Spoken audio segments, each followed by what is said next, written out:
Well, hi. Normally I say to you good morning, but now I'm actually saying to you good evening because today was what I call a home day in the sense that I went and got all the laundry done. I'll share some pictures here of what I feel really good about is all my laundry is done. The bed has been redone. Everything is good. But what I really wanted to talk to you about was women's safety.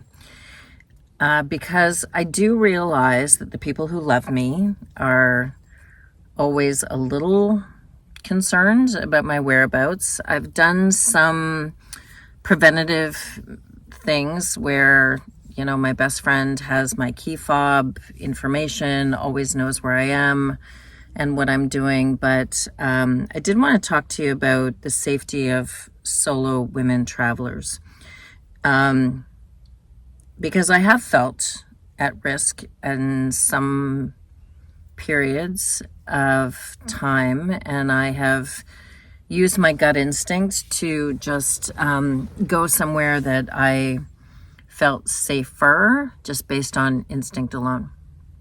However, what I can say is that a long time ago, when I was anchoring news in downtown Ottawa, I was escorted to my car every single night in what is called in Ottawa the Byward Market, and escorted to my car because downtown Ottawa was then getting dangerous, and I think now is probably more dangerous.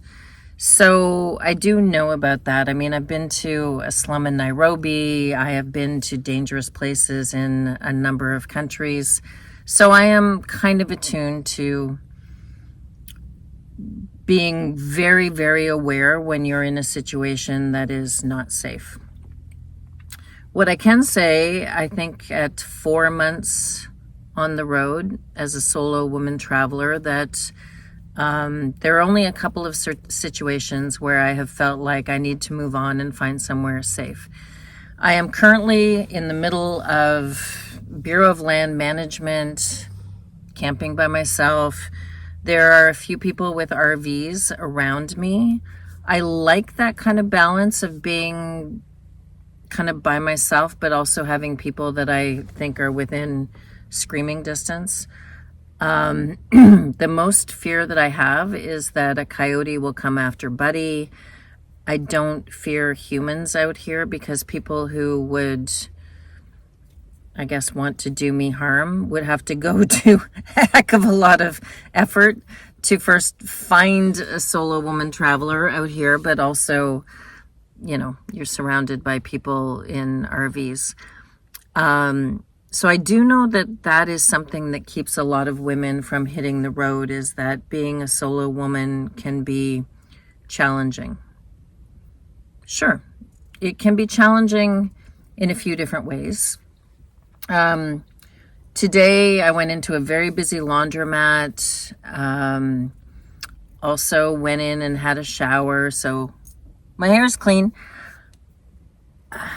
And here's what happened was the back hatch of, and that's why I wanted to talk to you about this, the back hatch of my vehicle sometimes doesn't entirely click if something is in the way. So I had taken off all the sheets, and that pushed the mattress a little further out. So it detects when something's in the way, and it went back up. But I was already inside the laundromat and didn't know. I was distracted by, the bag of laundry that I had, and Buddy was in the car, windows partially down, moonroof open. He was safe in the warmth. And I had met this person who was parked beside me. I had chatted with him before this happened. We talked about how once upon a time I had a motorcycle license because he was on a motorcycle. And so I came out from my shower and with my load of dry laundry, and he was sitting there, and my back hatch was open, completely open. Like my computer was there, everything, because it had triggered and gone up and I hadn't noticed. So his name was Todd, and I walked out and he was sitting there on his motorcycle beside my vehicle. And he is an RVer and he has ATVs and he has a toy trailer RV. And I looked at him and I said, "Oh my God, like, has it been open this whole time?" And he said, "Yeah." I said, "Oh my God, like, I don't care about the computer as much as I care about my dog." And he said, "So I just thought that I would sit here and guard it until you came back." And so I apologized profusely. "I'm so sorry. I mean, the shower is 20 minutes and then my laundry was 30 minutes. And he just sat there basically guarding my property. And I realized that I'm not sure that would have happened in the Byward Market where I used to be escorted to my car. And that made me think about what I wanted to share with all of you, is that I sleep really well. There have been a couple times in major cities where I thought I'll just stop, at a truck stop or something like that, because I'm at my 3-hour maximum for how far I can drive before my accident injuries start to hurt. And it's just gut feeling, is this is not a place that I should stop. Close to a major city, close to some things that in certain neighborhoods you don't want to sleep in your car. But out here, I'm currently back in court site because I was leaving. Well, hi, buddy. You feel that way too. I was leaving the California fires, and then to the north was the really cold temperatures. So I'm back in Quartzsite, Arizona, and I feel completely safe here. There are probably 1 million people here now. They say between 1 million and 2 million people in the winter, but a lot of this is vacant. So I'm in a spot that doesn't really have, I would say that a person, I wouldn't call him a friend, but a person that came over to just chat, respected the fact that he doesn't walk onto my campsite. He was walking by. Buddy is allowed to be off leash a little bit during the day because he's learning. And he, we chatted for a while. Fellow Canadian from Vancouver Island, which is where I was born. And we were just chatting, and he said, my wife isn't here with me right now because she doesn't like this lifestyle. Did you want to come over later and have a beer? And I said, no. I said, thank you very much, but I'm very serious about being inside my vehicle when the sun goes down.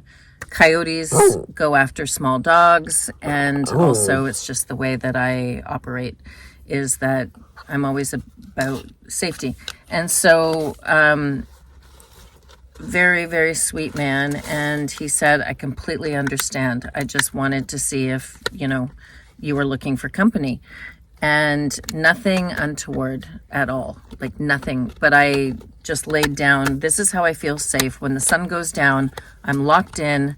That's usually when I do my editing. That's usually when I do my business. And my unfortunate colleagues in Ottawa usually wake up to a whole bunch of emails from me. And it was completely accepted. And we started to talk about safety and security.